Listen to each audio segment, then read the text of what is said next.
नहमदुहु व नुसल्ली अला रसूलिहिल करीम अम्मा बाद फ़ाउज़ु बिल्लाहि मिनश शैतानिर रजीम बिस्मिल्लाहिर रहमानिर रहीम रब्बि इश्रह ली सदरी व यस्सिर ली अमरी वहलुल उक़दतम मिन लिसानी यफ़क़हू क़ौली। अस्सलामु अलैकुम व रहमतुल्लाहि व बरकातुहू। सिरात मुस्तकीम में आप सबको खुशामदीद। पिछले सबक में हम लोगों ने पढ़ा था कि अल्लाह ताला फरमाते हैं कि जो शख्स जिस राह पे चलता है अल्लाह ताला उसे वहीं चलता रहने देते हैं। अगर कोई शख्स राह रास्त की तलाश में निकलेगा और राह रास्त पर निकलेगा तो अल्लाह ताला उसे सिरात मुस्तकीम पे गामज़न करेंगे, जबकि जो शख्स अल्लाह की मुखालफत में, रसूल की मुखालफत में निकलेगा तो अल्लाह ताला उसे वहीं फेर देंगे और दर हकीकत अल्लाह ताला बिलाखिर इन्हें जहन्नुम में झोंक देंगे। फिर अल्लाह ताला फरमाते हैं कि अल्लाह के साथ अगर किसी ने शरीक बनाया है तो ये गुनाह वो कभी माफ़ नहीं करेगा, और इसके अलावा जो बाकी सब गुनाह हैं अल्लाह ताला जिसे चाहे माफ़ फरमा देता है, और जिसने अल्लाह का शरीक बनाया वो गुमराही में बहुत दूर तक जा निकलता है। अल्लाह ताला ने फरमाया कि ये मुशरिकीन क्या करते थे कि अल्लाह को छोड़कर देवियों को पुकारते थे और देवियों को अल्लाह की बीवियाँ बनाया होता था, नाउज़ बिल्लाह। और वो दर हकीकत देवियों को नहीं बल्कि सरके शैतान को ही पुकारते थे, उस शैतान को जिस पर अल्लाह ने लानत की है और कहा था उसने, शैतान ने अल्लाह से, कि मैं तेरे बंदों में एक मुकर्ररा हिस्सा लेकर रहूँगा, यानी कि तेरे बंदों को भटकाऊँगा। अल्लाह ताला ने फरमाया कि वो इंसान को झूठी आरज़ुएँ और झूठे फ़रेब में शिकार करता है, और वो क्या करते हैं कि इन फ़रेब में शामिल होकर चौपायों के कान फाड़ डालते हैं, और इन्हें ये भी हुक्म देता है शैतान कि अल्लाह की बनाई हुई सूरत में तब्दीली करो। मज़ीद अपना सरपरस्त बना लेता है, इंसान को अल्लाह के ख़िलाफ़ भटका देता है। अल्लाह ताला ने फरमाया कि शैतान की ये वादे, ये उम्मीदें, ये फ़रेब जो हैं, फ़रेब के सिवा कुछ नहीं। हमारा आज का सबक आयत नंबर 121 से लेकर आयत नंबर 125 तक है, तो आज का सबक शुरू करते हैं। बिस्मिल्लाहिर्रहमानिर्रहीम। उलाइका मअवहुम जहन्नम वला याजिदूना अन्हा महीसा। ऐसे लोगों का ठिकाना जहन्नुम है जिससे निजात की कोई सूरत नहीं पाएंगे। यानी वो लोग, अगर हम इसे पिछली आयत के साथ रिलेट करें, यहाँ उन लोगों की बात हो रही है जो शैतान की झूठी आरज़ुएँ और उम्मीदों में आ जाते हैं और अल्लाह के ख़िलाफ़ ऐलान जंग करते हैं और शिर्क करने लगते हैं। आयत नंबर 122। वल्लज़ीना आमनू व आमिलुस्सॉलिहाति सनुदखिलुहुम जन्नतिन तजरी मिन तहतिहल अनहारु खालिदीना फ़ीहा अबदा वअदल्लाहि हक़्क़ा वमन अस्दक़ु मिनल्लाहि क़ीला। और जो लोग ईमान लाए और अच्छे अमल किए तो इन्हें हम ऐसे बाग़ात में दाखिल करेंगे जिनके नीचे नहरें जारी हैं, वो इसमें हमेशा रहेंगे। अल्लाह का वादा सच्चा है और कौल में अल्लाह से बढ़कर और कौन ही सच्चा हो सकता है। जहाँ पे पीछे अल्लाह ताला उन लोगों की बात फरमा रहे हैं, वो उन लोगों की बात कर रहे हैं जो कि शैतान के फ़रेबों में आ जाते हैं। आयत नंबर 122 में अल्लाह ताला अहले ईमान और अहले जन्नत का जिक्र करते हुए क्या फरमा रहे हैं? अल्लाह ताला फरमा रहे हैं कि जो लोग अच्छे आमाल करेंगे, अल्लाह पर ईमान लाएंगे, तो अल्लाह ताला उन्हें ऐसे बाग़ात में दाखिल करेंगे जिनके नीचे नहरें जारी हैं और वो इसमें हमेशा रहेंगे। पिछली आयत में शैतान के पैरोकारों का जिक्र था और बताया गया था कि शैतान के वादे और उम्मीदें सब मकर फ़रेब होती हैं। इसके मुकाबले में यहाँ अल्लाह ताला फरमा रहे हैं कि ईमान वालों से, जिनसे अल्लाह ताला ने जन्नत का वादा कर रखा है, वो बिल्कुल सच्चा वादा है। अल्लाह से बढ़कर कोई सच्चा नहीं हो सकता।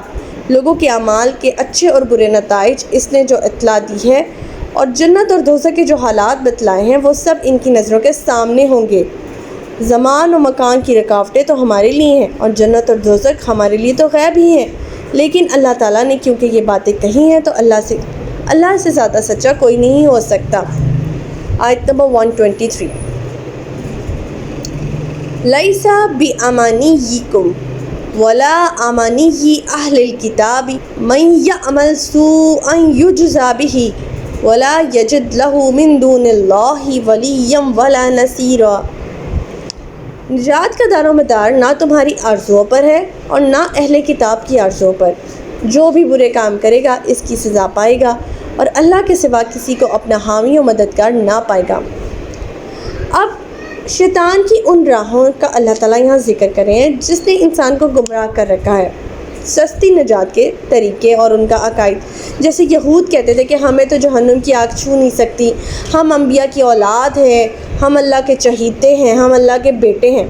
اس طرح کی باتیں انہیں جہنم کی آگ سے نہیں بچا سکتی۔ اللہ تعالیٰ فرما رہے ہیں کہ جس نے جو عمل کیا ہے اسے اس کے عمل کا نتیجہ ملے گا، چاہے وہ اچھا عمل ہے، برا عمل ہے، چھوٹا عمل ہے، بڑا عمل ہے، کسی مرد نے کیا ہے، کسی عورت نے کیا ہے، ہر کسی کو جو ہے وہ اس کے عمل کا بدلہ ملے گا۔ کسی پر ذرا برابر بھی ظلم نہیں کیا جائے گا، نہ ہی کسی کی حق تلفی کی جائے گی۔ اللہ تعالیٰ فرماتے ہیں کہ اس دن اللہ کے حساب سے نہ انہیں کوئی سفارشی بچا سکتا ہے، نہ ان کا کوئی پیر بچا سکتا ہے، نہ کوئی مرید بچا سکتا ہے، کوئی بھی نہیں بچا سکتا، نہ ہی انہیں شیطان بچا سکتا ہے جس نے انہیں وہ راہ دکھلائی ہوگی۔ آیت نمبر 124 وَمَن يَعْمَلْ مِنَ الصَّالِحَاتِ مِن ذَكَرٍ أَوْ أُنثَىٰ وَهُوَ مُؤْمِنٌ فَأُولَٰئِكَ يَدْخُلُونَ الْجَنَّةَ وَلَا يُظْلَمُونَ نَقِيرًا۔ اور جو کوئی اچھے کام کرے گا، خواہ وہ مرد ہو یا عورت ہو، بشرط یہ کہ وہ ایمان لانے والا ہو، تو ایسے ہی لوگ جنت میں داخل ہوں گے، ان کی ذرا بھر بھی حق تلفی نہیں کی جائے۔ پچھلے آیات میں ہم نے پڑھا کہ مردوں کو عورتوں پر ایک درجہ فضیلت ہے، وہ دنیاوی اعتبار سے تھا۔ یہاں پر دینی اعتبار سے ہے کہ جس نے جو نیک عمل کیا ہوگا، چاہے وہ مرد نے کیا ہوگا، چاہے وہ عورت نے کیا ہوگا، اس کے لیے اتنا ہی صلہ ہے جتنا اس نے عمل کیا ہے، کسی پر ذرا بھر بھی حق تلفی اور ظلم نہیں کیا جائے گا۔ آیت نمبر 125 وَمَنْ أَحْسَنُ دِينًا مِّمَّنْ أَسْلَمَ وَجْهَهُ لِلَّهِ وَهُوَ مُحْسِنٌ وَاتَّبَعَ مِلَّةَ إِبْرَاهِيمَ حَنِيفًا وَاتَّخَذَ اللَّهُ إِبْرَاهِيمَ خَلِيلًا۔ اور اس شخص سے کس کا دین بہتر ہو سکتا ہے جس نے اللہ کے سامنے اپنا سر تسلیم خم کر دیا ہو، وہ نیک وکار بھی ہو اور یکسو ہو جانے والے ابراہیم کے طریقے کی پیروی کر رہا ہو، اس ابراہیم کی جسے اللہ نے اپنا مخلص دوست بنا لیا ہے۔ یہاں سیدنا ابراہیم علیہ السلام کے دین کی صفات اللہ تعالیٰ ذکر فرما رہے ہیں۔ ایک یہ کہ انہوں نے طاغوتی طاقتوں کا مقابلہ ٹکر سے کیا تھا، یہاں تک کہ ان کا باپ بت پرست تھا، بت بناتا تھا۔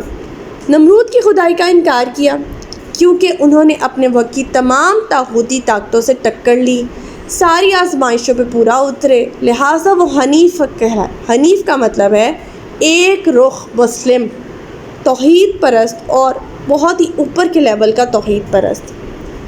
اسی وجہ سے اللہ تعالیٰ نے حضرت ابراہیم علیہ السلام کو یہاں اپنا دوست قرار دے دیا ہے، اور ہمیں بھی بتا دیا ہے کہ اگر تم نجات پاتے ہو تو ملت ابراہیمی کی پیروی کرو، کیونکہ ابراہیم نہ تو یہودی تھے نہ عیسائی تھے، بلکہ ابراہیم حنیفم مسلمن تھے، یعنی ایک رخ مسلم تھے۔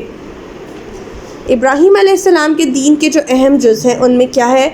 اللہ کے احکام کے سامنے سر تسلیم خم کر دینا، اچھے اعمال بجا لانا، اور پوری طرح سے ایک رخ ہو کے اللہ تعالیٰ کی پیروی کرنا۔ تو ہمارا آج کا سبق یہیں تک ہے۔ اللہ تعالیٰ سے دعا ہے کہ اللہ تعالیٰ ہمیں ملت ابراہیمی کا پیروکار سچا بننے کی توفیق عطا فرمائے۔ اللہ تعالیٰ ہمیں قرآنی احکامات پر عمل پیرا ہونے کی توفیق عطا فرمائے، اور اللہ پاک ہمیں ہدایت دے کہ جس کے بعد گمراہی نہ ہو۔ ربنا لا تزغ قلوبنا بعد إذ هديتنا وهب لنا من لدنك رحمة إنك أنت الوهاب سبحانك اللهم وبحمدك أستغفرك وأتوب إليك۔ السلام علیکم ورحمۃ اللہ وبرکاتہ۔